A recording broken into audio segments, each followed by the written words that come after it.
आ, दोस्तों मैं आज आपके साथ एक किताब को लेकर के कुछ साझा करने जा रही हूँ, जिसको मैंने कुछ दिनों पहले पढ़ा है, लेकिन इतने दिनों में ये मेरे दिमाग में ये जो किताब है वो छाई रही। वैसे किताबों की समीक्षा मैं कभी वो करती नहीं हूँ। वो इसलिए नहीं कि मैं नहीं करना चाहती हूँ। असल में क्या है कि समीक्षा करना मुझे आता नहीं है और इसलिए करना चाह कर भी करती नहीं हूँ। तो ये बात थी।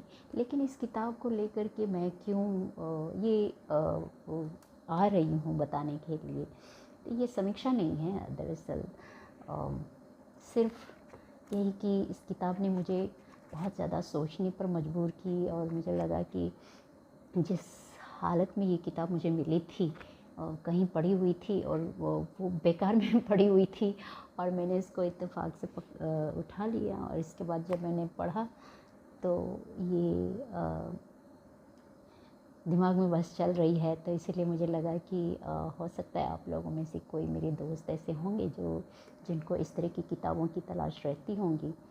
तो सोचा थोड़ा शेयर कर दूं। ये फिर से कह रही हूँ कि इसको आप समीक्षा ना समझें। तो ये किताब का नाम है आज़ाद शरणार्थी। दलाई लामा के बारे में है। दलाई लामा की आत्मकथा है ये। स्वयं उन्होंने अपने जो अनुभव है उसको यहाँ साझा किया है। आप इसे लेकर के पढ़ सकते हैं, अमेज़न से मंगवा के पढ़ सकते हैं। बहुत सारी घटनाओं का इन्होंने ज़िक्र किया है जिन्हें उन्होंने अपनी आँखों से देखा, और उन्हीं के समय में जो कुछ भी घटनाएं हुई। कई लोग ऐसे हैं जो सोचते हैं कि दलाई लामा ने तिब्बत क्यों छोड़ा, अपने ही लोगों को छोड़ करके सामना करते हुए अपने लोगों के साथ रहना चाहिए था, लेकिन क्यों तिब्बत छोड़ा, और ये भगोड़ा है वगैरह कई बातें लोग सोच सकते हैं और करते हैं। तो मुझे लगता है कि ऐसे लोगों के लिए ये एक तरह का जो है जवाब भी है, और उनकी शंकाओं को, संदेह को ये दूर कर सकेगा। अगर पूरी तरह से नहीं भी कर सकते हैं तो कम से कम आपकी जो बेचैनी है उसको ये जो है शांत करने में ये किताब जो है वो मदद करेगी। तो यही कि ये जो तिब्बत है ये 1950 से पहले, यानी चीन के जो जबरन कब्जा से पहले का जो तिब्बत है उसको लेकर के फिर 1950 में जब चीनी सेनाओं ने जबरन इसको कब्जा में ले लिया, इसके बाद तिब्बत के साथ क्या हुआ, फिर क्या क्या हुए, बहुत सारी घटनाओं का इन्होंने जिक्र किया है। और जिसमें इसके बाद 1959 में ये तिब्बत छोड़ करके ये चीनी जो सेनाओं से ये बचाते हुए किस संघर्ष से ऊंचे ऊंचे पहाड़ों से, और ये जो बर्फीले पहाड़ होते हैं उसको पार करते हुए, और जो ख़तरनाक जो खाइयाँ वगैरह है उसको पार करते हुए, इनकी आँखों की रोशनी भी ठीक नहीं थी, लेकिन वो बिना चश्मा के किस तरह से चले थे, वो सारी घटनाओं का इन्होंने जिक्र किया है। और 1959 में भारत आने के बाद जब ये शरणार्थी बन जाते हैं, इसके बाद क्या क्या हुआ, फिर चीन और भारत के बीच में 1962 में जब युद्ध हुआ उसके बारे में भी इन्होंने जिक्र किया है। और बहुत कुछ इन्होंने ये कहा कि ये जो चीन की जो माओ है, ये वहाँ के लोग जो है नेता जो है, ये आपको बहुत ही हंसते हुए और बहुत प्रेम से बात करते हुए दिखेंगे, लेकिन भीतर ही भीतर वो किस तरह से बहुत ज़्यादा ख़तरनाक है। वो इस तरह के अनुभव को उन्होंने साझा किया।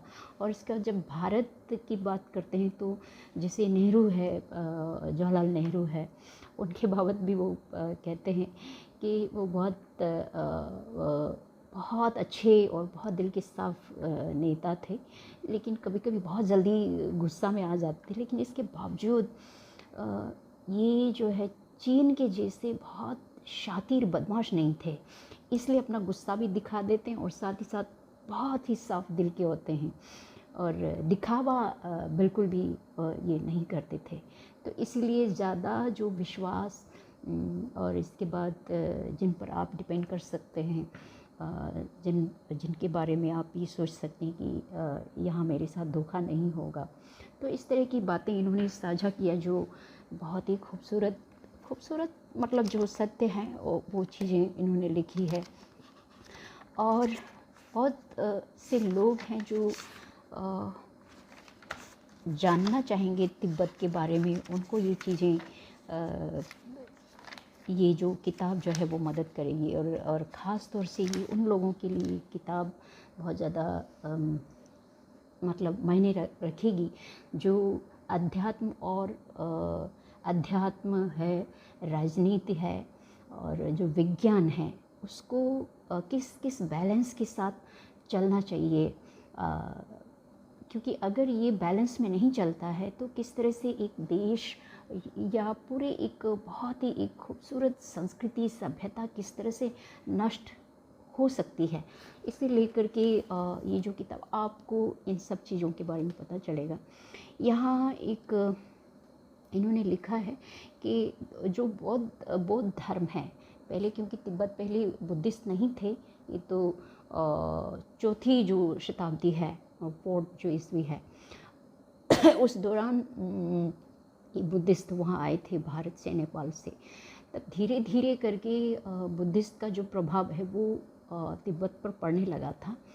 तो लेकिन जब सारे लोग जब बुद्धिस्ट हो जाते हैं तो किस तरह से बैलेंस थोड़ा सा बिगड़ने लगा था, इसको लेकर के यहाँ कई लिखते हैं। मैं आपको 3-4 लाइन पढ़ के सुनाती हूँ। ये बताते हैं, हाँ, भले ही तिब्बती अपने स्वभाव से बहुत आक्रामक और लड़ाका किस्म के लोग रहे हैं, लेकिन धर्म में उनकी बढ़ती हुई रुचि ने हमारे देश को दूसरों से काटकर परे रखने में बहुत बड़ी भूमिका निभाई। इससे पहले तिब्बत का एक बहुत बड़ा साम्राज्य था जिसका पूरे मध्य एशिया में दबदबा था। इसमें उत्तरी भारत का एक बड़ा हिस्सा, भारत का भी एक बड़ा हिस्सा तिब्बत का था। नेपाल और भूटान भी शामिल थे। इसमें चीन का भी एक बहुत बड़ा हिस्सा शामिल था, यानी तिब्बत में। 1763 ईस्वी में तिब्बती सेनाओं ने चीन की राजधानी पर भी अधिकार कर लिया था। देखिए आज चाइना जो है इन पे ये कर रहे हैं, तो किसी ज़माने में ये उन पर अधिकार किया था। तो जहाँ तिब्बत को ही ये लोग टैक्स वगैरह देते थे चाइनीज़ लोग, लेकिन जब तिब्बतियों की रुचि बौद्ध मत में बढ़ी तो तिब्बत के अपने पड़ोसियों के साथ रिश्ते राजनीतिक रिश्तों के बजाय आध्यात्मिक रिश्तों में बदलते गए। चीन के मामले में ये कुछ ज़्यादा ही था, जहाँ ये रिश्ते पुरोहित जजमान रिश्तों में विकसित हो गए। तो यहाँ कहने का मतलब ये है कि बुद्धिस्ट जो धर्म है वो आया, लोगों ने अपनाया, ठीक है, बुरा नहीं था, क्योंकि बुद्ध की शिक्षा जो है वो मनुष्य जाति के लिए बहुत फ़ायदेमंद है और वो अच्छा है। लेकिन तिब्बत के लोगों ने धर्म, अध्यात्म और राजनीति में संतुलन नहीं रखा, कि अपने पड़ोसी जो राज्य है या अपने जो पड़ोसी जो देश है उसके साथ अध्यात्म का अपना एक महत्व होता है, लेकिन राजनीतिक जो रिश्ते हैं वो बहुत ज़्यादा राजनीतिक होनी चाहिए। अगर राजनीति के स्थान पर हमने अध्यात्म को या सिर्फ धर्म को रख दिया तो धर्म राजनीति करने लगेगा,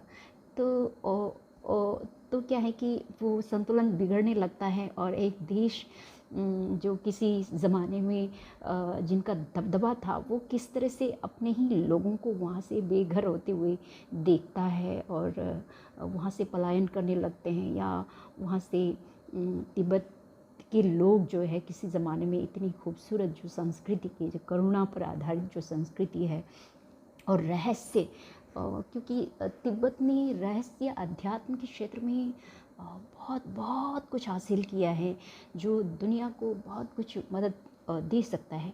लेकिन राजनीतिक जो समझ है वो उस पर जो अध्यात्म है, धर्म है, वो ज़्यादा हावी हो गया। और इसलिए क्या हुआ कि राजनीतिक जो रिश्ते हैं वो बदलने लग गए और वो मजबूती नहीं रही। तब क्या होता है कि आप देख सकते हैं कि आप अगर अपने पड़ोसी को दोस्त समझते हैं, ठीक है, अच्छी बात है, लेकिन वो मेंटेन भी तो रहना चाहिए ना। यदि आप खुद जो है ना बहुत ज़्यादा बैलेंस में नहीं रहते हैं, तो आपके दोस्त ही आपको पीछे से किस तरह से छुरा भोंक सकते हैं। तो इसलिए ये जो इन्होंने जो अपना जो अनुभव जो साझा किया, ये मुझे बहुत ज़्यादा ये लगा कि आपको पढ़ना चाहिए इसे, कि किस तरह से धर्म, अध्यात्म, राजनीति अपनी अपनी जगह पर होनी चाहिए और किस तरह से वो एक संतुलन में रहना चाहिए। और अगर ऐसा नहीं होता है, जैसे चीन है, चीन कुछ ज़्यादा ही राजनीति करता है और अध्यात्म यानी जो स्पिरिचुअलिटी है उसको वो जगह नहीं देता है। तो वहाँ पर तो वो किस तरह से बहुत ज़्यादा इस तरह से राष्ट्रवादी हो जाते हैं कि मतलब आप किसी की भी जान ले सकते हैं। तो मुझे लगता है कि कोई भी एक संस्कृति यदि वो श्रेष्ठ बोल के कोई भी नहीं होता है, लेकिन कोई एक संस्कृति बहुत खूबसूरत है तो उसकी जड़ में कहीं ना कहीं करुणा ही होती है। और वो संपूर्ण जो सृष्टि है, या सिर्फ मनुष्य ही नहीं बल्कि पेड़ पौधों के प्रति, जानवरों के प्रति भी आपके रवैया कैसे हैं, वो आपकी संस्कृति पर निर्भर करती है। लेकिन मुझे लगता है कि वो आपकी जो जड़ें हैं, जब वो आपसे जब कटने लगती है और आप उससे अलग हटने लगते हैं, तब आपको किसी न किसी चीज़ के सहारे लेने पड़ते हैं। जैसे कि चीन है तो वो इतने ज़्यादा मतलब कि मार्क्स के नाम पर मार्क्सिज्म है या लाल झंडा वगैरह, कहते तो बहुत कुछ है, लेकिन जब भीतर हम उतर कर देखते हैं तो उनका जो राष्ट्रवादी जो नीति है वो मार्क्सिज्म ज़्यादा नहीं है, बल्कि राष्ट्र प्रेम के नाम पर बहुत कुछ गड़बड़ियाँ हैं। और इसीलिए ये इतने खूंखार भी हो जाते हैं कि बहुत लोगों को ये जो तिब्बत के इन्होंने जो अनुभव साझा किया इधर, कि बहुत सारे मॉन्क्स थे, उनको इन्होंने बहुत गंदे तरीके से मारा। और उसको तो छोड़ दीजिए, जो सन्यासिनी थी, नन्स थी, उनकी शुचिता को उन्होंने बर्बाद किया। और बहुत दुखद बात है कि एक नन को किस तरह से और मंक को किस तरह से उन्होंने बहुत ज़्यादा ह्यूमिलेट, मतलब कि बहुत ज़्यादा अपमानित करते हुए उनके शरीर पर तो अटैक किया, उनकी आत्मा पर भी आक्रमण करते हुए, उन्हें अपमानित करते हुए ये जो किया है। तो जब हम इनको जब पढ़ते हैं तब पता चलता है कि चीन का जो मार्क्स की जो बातें हैं, चाइनीज़ लोग किस तरह से उसको ये करते हैं कि ह्यूमैनिटी जो है या मानवता है उसके प्रति उनका रवैया क्या है, और पूरी इंसानियत के प्रति ऐसा नहीं है कि पूरे ही चाइनीज़ लोग बुरे हैं। इन्होंने बहुत अनुभव ये किया है कि बहुत सारे चाइनीज़ ऐसे हैं जिन जो चाइनीज़ जनता है, ज़्यादातर चाइनीज़ जो जनता है, उनको उनके नेता जो है हकीकत से रूबरू नहीं कराते हैं। वो बताते नहीं हैं कि क्योंकि ज़्यादातर लोग तो तिब्बत जाते नहीं हैं और चाइना के अन्य जो शहरों से सुनते हैं, वो न्यूज़ में सुनते हैं, रेडियो में सुनते हैं, जो सुनाते हैं, वो जो पढ़ते हैं उसी को मान लेते हैं। और कितनी तरह की झूठ जो है वहाँ के जो नेता है वो अपनी जनता को भ्रमित करते हुए, तो इसलिए जब वहाँ की जनता भी जब कुछ चीज़ों को जब जानने लगी तो उनको भी बड़ा दुख हुआ। और कुछ चाइनीज़ लोग जो है इनके लिए, तिब्बत के लिए अच्छा करने की कोशिश भी की हैं, तो उनको मार दिया गया या फिर उनको वहाँ से उनके पद से हटा दिया गया। इस तरह से बहुत सारी चीज़ें हुई हैं। तो चीज़ें हैं कि हम मतलब एक तो क्या है कि आपकी पड़ोसी चाहे जैसे भी है, अच्छा है कि बुरा है, आप उसको छोड़ दीजिए, लेकिन आप अपने आप को संतुलन में कैसे रखते हैं। अगर आपके जीवन में यदि अध्यात्म का महत्व है और आपको राजनीति भी तो करनी ही है, क्योंकि उसके बिना तो आपका तो चलेगा नहीं। तो इसीलिए इसको किस तरह से बैलेंस करना है और किसकी जगह कहाँ क्या है, उसकी समझ अगर हम नहीं करते हैं, रखते हैं, तो किस तरह से बैलेंस बिगड़ता है और आपके पड़ोसी आपके घर तक को छीन सकता है, तो किस तरह की मुसीबतों में हम गिर सकते हैं। तो कई चीज़ें इन्होंने यहाँ साझा किया। और एक बात तो इन्होंने ये भी कहा कि ये जो अगर आप रहस्य को जानना चाहते हैं, अध्यात्म को गहराई से समझना चाहते हैं, तो प्रकृति को समझे बिना, प्रकृति यानी नेचर के साथ गहरे जुड़े बिना आप अध्यात्म को, आप स्पिरिचुअलिटी को नहीं समझ सकते, इम्पॉसिबल।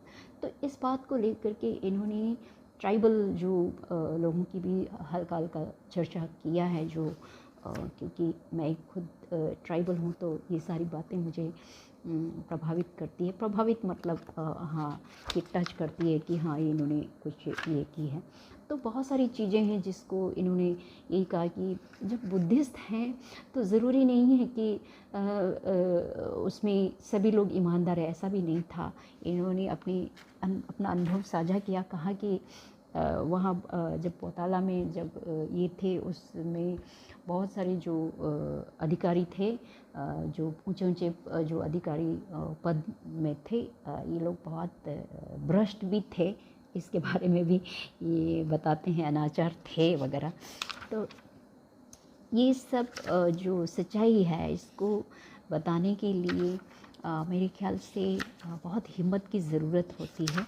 और बुद्ध के अगर आप अनुयायी हों तो आपको और अतिरिक्त साहस की ज़रूरत पड़ती है। मुझे लगता है कि ये बुद्ध की ही शिक्षा का असर है।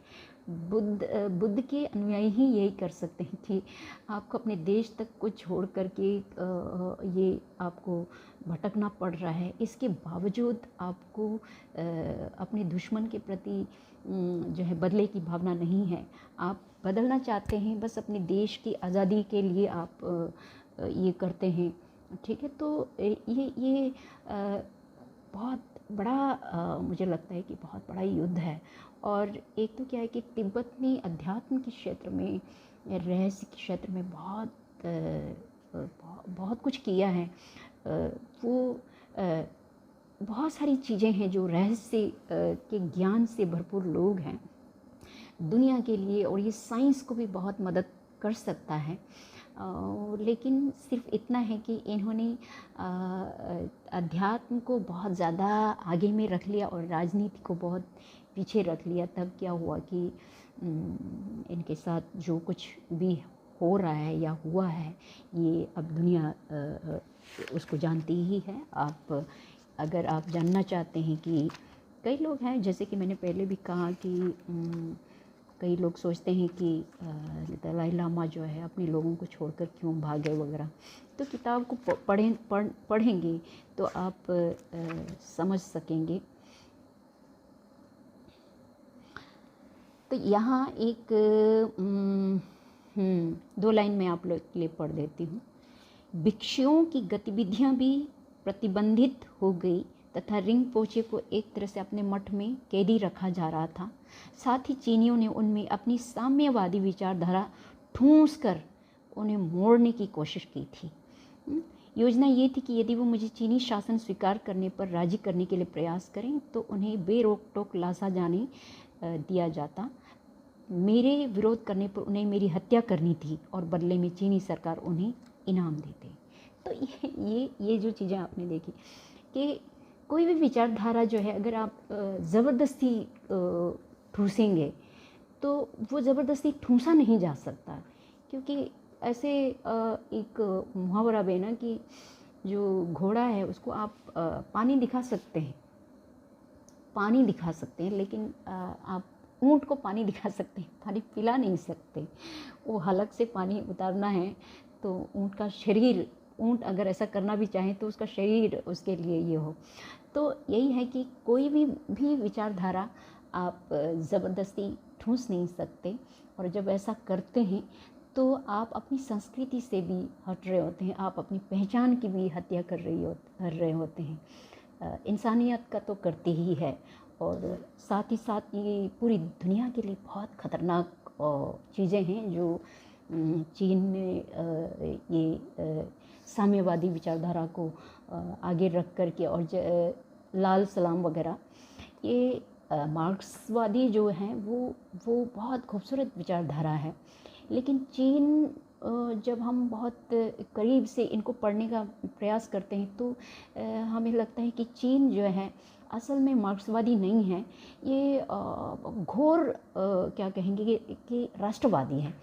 और घोर राष्ट्रवादी का मतलब ये है कि आपको अपने राष्ट्र से भी प्रेम नहीं होता है। असल में आप कोमलताओं की जो एक वैल्यू है, जो एक करुणा है, उसके आप घोर विरोधी होते हैं। और लेकिन आपको क्योंकि अपना काम करना होता है तो आप किसी न किसी मुखौटे की आपको ज़रूरत होती है, तो इन्होंने साम्यवादी मार्क्सवादी का मुखौटा इन्होंने ओढ़ लिया है। तो ये इस किताब को पढ़ने के बाद आपको ये सारी चीज़ें देखने को मिलेगी कि किस तरह से चीन मार्क्स का बस ऊपरी से तौर पर ये इस्तेमाल करता है, लेकिन भीतर किस तरह से ये ख़तरनाक है कि उन पर भरोसा नहीं किया जा सकता है। कभी भी आपके पीठ पीछे आपको क्या है, हमला कर सकते हैं आपकी पीठ पीछे। तो इसी तरह की बहुत सारे अनुभव इन्होंने साझा किया है कि चीनी लोग जो है बहुत झुक कर बहुत प्यार से किस तरह से बात करते हैं, और भारतीय जो नेता लोग थे वे तो जो मन में है उसको वही ऊपर में दिखा देते हैं। जैसे जवाहरलाल नेहरू को लेकर भी इन्होंने अपने अनुभव साझा किया है कि नेहरू जल्दी गुस्सा हो जाते थे, इतने व्यवहार कुशल नहीं थे, लेकिन इसके बावजूद ज़बरदस्त खूबसूरत उनका मन था। ये इस तरह के व्यक्ति थे, महान जो नेता हैं। लेकिन चाइनीज़ जो नेता थे वो किस तरह से खूब प्यार से मुस्कुराकर बहुत सॉफ्ट से बात करेंगे, लेकिन पीछे से आपको किस तरह से वार करते हैं। इन सब चीज़ों को देखते हुए, पढ़ते हुए आपको लगेगा कि हाँ, भारत पर भरोसा करना किस तरह से ये एक, जब दलाई लामा ऐसा लिखते हैं तो भारत के प्रति मेरे ख्याल से इस किताब को दुनिया में कितने लोगों ने पढ़े हैं, तो भारत के प्रति एक तरह की इसका सम्मान का भाव लोगों के भीतर उतरता है। और मुझे लगता है कि ये भारतीय संस्कृति इसके मूल में है कि ये करुणा, जहाँ पर बुद्ध पैदा होते हैं, और करुणा और जो बैलेंस का ये जो चीज़ें हैं, या उनका अपना जो, हमारा अपना जो फ़िलॉसफ़ी है, तो ये समानता का, सद्भाव का, भाईचारे का, विश्व बंधुता का, ये हमारी जो भारत की संस्कृति के मूल में है। तो ये चीज़ें हमको पता नहीं चलता है, लेकिन ये क्योंकि अनकॉन्शियस माइंड में हमारे रहते हैं, तो वो लोगों के व्यवहार में वो आता है। तो इसको आपको इनकी किताब पढ़नी चाहिए, और तब आपको लगेगा कि अपने देश से, आपको अपने भारत देश से किस तरह से प्रेम, आपके प्रेम को और ज़्यादा आगे गहराई से आप फील करना चाहते हैं कि अपने देश के प्रति प्रेम क्या होता है, ये जानना हो तो आपको ये पढ़ना चाहिए।